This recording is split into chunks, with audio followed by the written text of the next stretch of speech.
को बोलते हैं वो पारस सर से सीखी जा सकती है। 4-5 मिनट के अंदर पूरा आरसीएम समझा देते हैं पारस सर। इनकी जो स्टोरी है, जो पुरानी लाइफ के बारे में बताते हैं, फिर आरसीएम की शुरुआत, फिर आरसीएम में अचीवमेंट, फिर एक गलती लाइफ में होती है, फिर दोबारा से आते हैं। तो एक परफेक्ट स्टोरी, परफेक्ट होस्टिंग और आज की शानदार शुरुआत करने के लिए पूरी टीम की तरफ से आपका दिल से धन्यवाद। स्टोरी पार्ट में आज हमने महेंद्र शुक्ला सर को सुना। और देखिए, लाइफ में अगर आप किसी चीज़ को चाहोगे ना तो ये चीज़ आपको मिलेगी, बस उसको आप दिल से चाहो। और महेंद्र शुक्ला सर ने बताया कि ऐसे ऐसे जीवन की शुरुआत हुई एक कंपनी से, कुछ समय उस कंपनी में काम किया, अचीवमेंट आई, उसके बाद वो कंपनी बंद हो गई और बंद होने के बाद में ट्रेडिशनल बिजनेस किया। और ट्रेडिशनल बिजनेस में कितने चैलेंज आते हैं, कितना मुश्किल है, बहुत आसान नहीं है सर। जो लोग करते हैं, दूसरे की थाली में घी ज़्यादा दिखता है, ये नेचर होता है, ये स्वभाव होता है इंसान का। बट ट्रेडिशनल बिजनेस में कितने कितने चैलेंज हैं। और पारस सर भी इसको बोलते हैं कि नगद खरीदो, उधार बेचो और फिर अपने पैसे लेने के लिए दुकानदार के पास में चक्कर काटते रहो। तो ये होता है सर ट्रेडिशनल बिजनेस।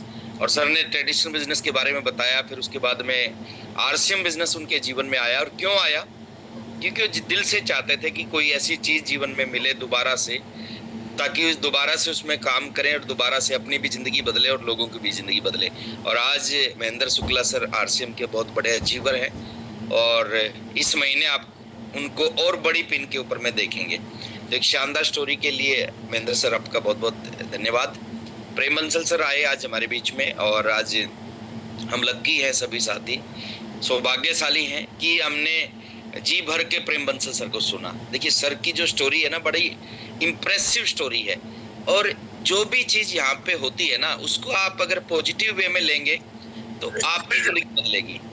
चाहे कुछ भी हो रहा है सर, हर चीज़ के दो एंगल होते हैं, एक नेगेटिव एंगल होता है, एक पॉजिटिव एंगल होता है। तो हमें कोई भी चीज़ है ना पॉजिटिव एंगल से लेनी चाहिए। और मेरे को आज भी याद है सर वो मुलाकात, जब पहली बार सेमिनार से बाहर आके मैं प्रेम सर से मिला था।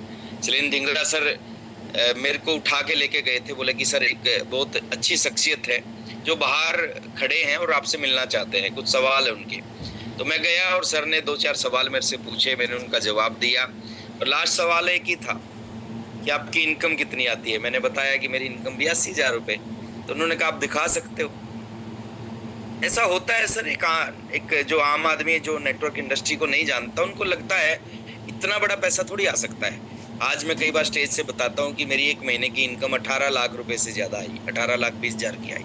तो बहुत सारे लोग सोचते हैं कि 18 लाख रुपए कैसे आ सकते हैं। सर, ये नेटवर्क इंडस्ट्री है, यहाँ 18 लाख नहीं, यहाँ 18 करोड़ रुपए महीना भी आएगा, यहाँ पे 180 करोड़ रुपए महीना भी आएगा, यहाँ पे 1800 करोड़ रुपए महीना भी आएगा।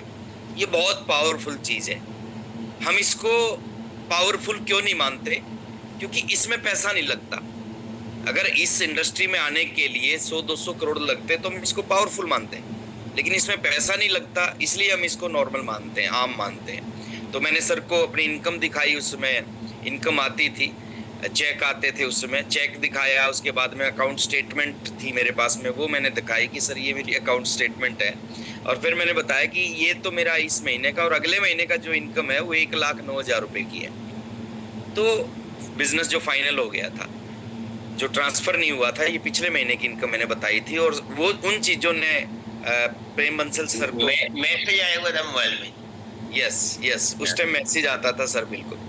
तो ये जो चीज़ें हैं ना सर, ये एक आम आदमी को प्रेरित करती हैं आरसीएम करने के लिए। और बंसल सर ने जिस दिन शुरुआत की वो बहुत ही शानदार बड़े लेवल पे शुरुआत की, बहुत अच्छे अच्छे लीडर्स को ज्वाइन करवाया, खूब मेहनत की, खूब काम किया। और उसका रिजल्ट है कि कुछ ही समय में पूरे पंजाब में एक बहुत बड़ा माहौल बना।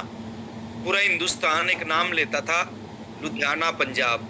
3-3 शिफ्ट में प्रोग्राम करते थे हम। एक दिन में 3 शिफ्ट अगर हिंदुस्तान में कहीं पे होती थी तो लुधियाना में होती थी। और उसमें सबसे बड़ा रोल था प्रेम बंसल सर का। उसके बाद में 2-2 दिन लगातार प्रोग्राम चलते थे लुधियाना में। 3 शिफ्ट आज, 3 शिफ्ट अगले दिन। बीसी सर एक शिफ्ट खत्म करते थे, पुराने लोग बाहर निकलते थे। और वो छोटे मोटा हॉल नहीं होता था, गुरु नानक देव भवन होता था, जो लुधियाना का सबसे बड़ा वेन्यू है। तो बहुत बड़ा माहौल बना सर। उसके बाद में पूरा मंजर बदल गया और आज प्रेम बंसल सर के पास में बहुत बड़ी अचीवमेंट, बहुत बड़ी कामयाबी, बहुत बड़ी नॉलेज है। और आज सर ने अपने तरीके से, बहुत ही शानदार तरीके से मिशन सितंबर के ऊपर में बात की कि हमारे पास में बहुत ही अच्छा ऑफर है। और ये फैक्ट है सर, जो जो मौका हमारी टीम के पास है ना, वो पूरे हिंदुस्तान में